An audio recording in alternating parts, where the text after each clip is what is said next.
So in this segment, we're going to be discussing an ex-MI6 chief, Sir Alex Younger, giving some Brexit truths. So talking about kind of the impact of Brexit on the world stage on a political level, rather than the stuff we focus on, which is more economic.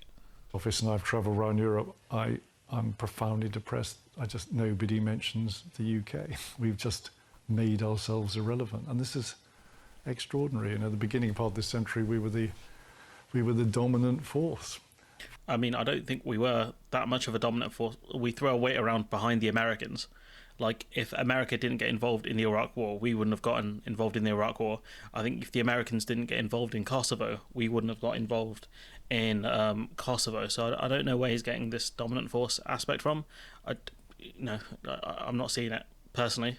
France has effectively eclipsed that, and you just don't hear a discussion of us. And I think Brexit has marginalised us. It was kind of intended to do exactly that.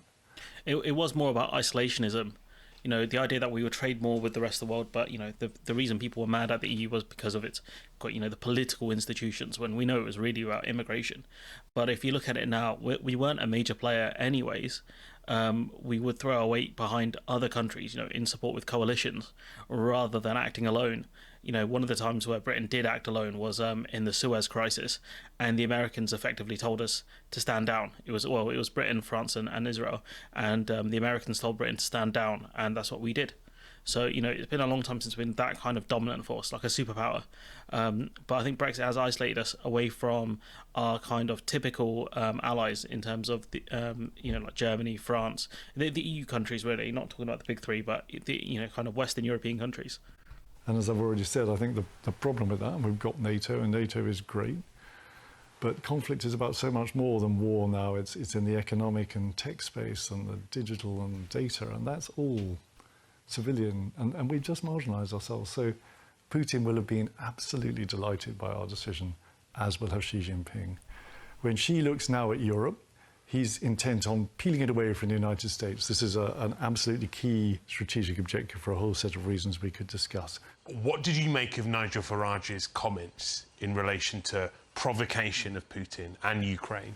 Well, it's most surprising, but I half agree with him. We absolutely did provoke Russia. But the catch is that we provoked Russia not through our strength, but through our weakness. It was our serial weakness that led us to where we are today. That is partially true, because of the fact that we let Russia effectively annex Crimea with minimal punishment. There were sanctions, they were kicked out of the G8, and it became the G7. But, for a country annexing another country, there wasn't a lot of pushback. At every stage, Putin, from a position of some weakness, tried his luck, pushed the boundary, literally just stepped over the mark and waited to see what would happen. And guess what? We were fine with it. So it's not really Brexit related, though. We were still part of the EU when Crimea was annexed. So I kind of get what he's saying to an extent. I think it's more European weakness in terms of appeasement. We saw that with Germany. I think they were the biggest culprits of it, buying a lot of Russian gas and oil in the hopes that, it would kind of lead to a non-conflict between Russia and Germany, because they're largely trading partners who are reliant on each other. Russia for the money and obviously Germany for the fuel. But all that meant was that once Russia invaded Ukraine, it paralyzed Germany, because they were like, we buy a lot of energy from here.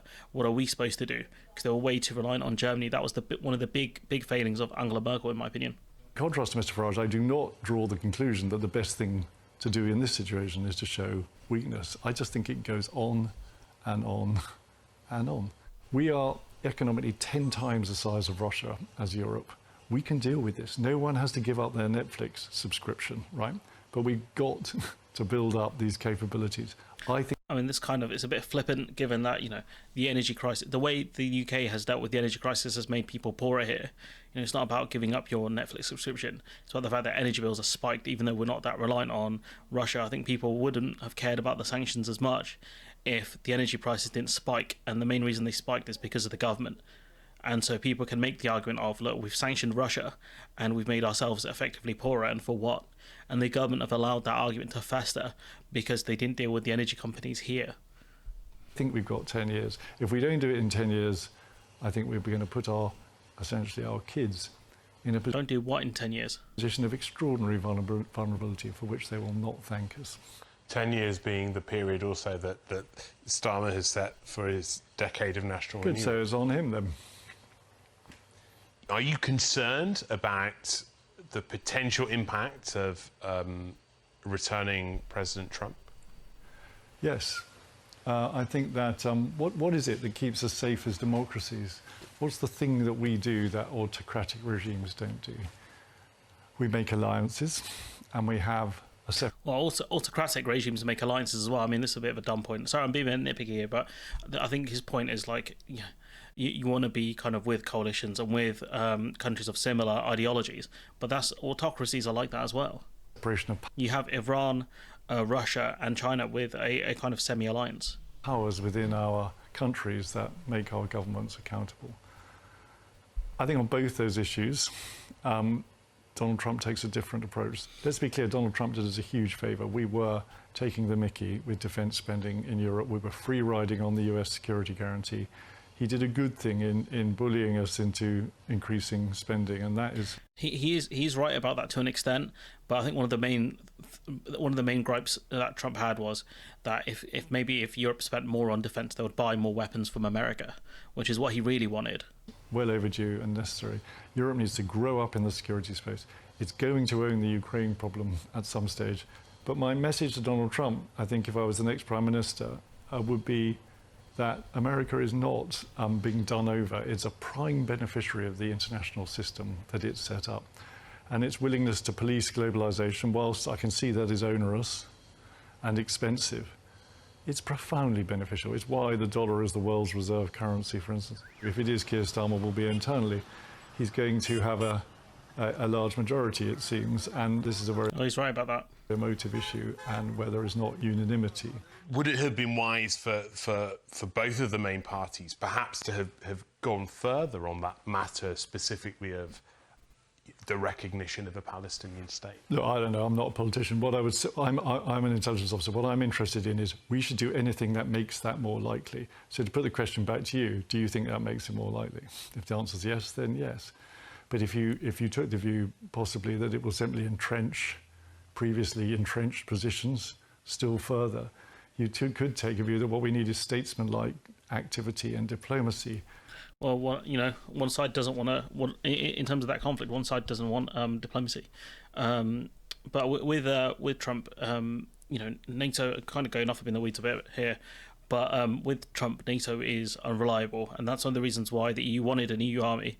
The problem was certain countries didn't want to adhere to their spending of 2% of GDP spending on defence, and the other problem was British procurement has been incredibly bad. The Tories hollowed out the military, amongst other things, and made really bad decisions in terms of purchases and contracts, and that's one of the things that's really decimated the army as well.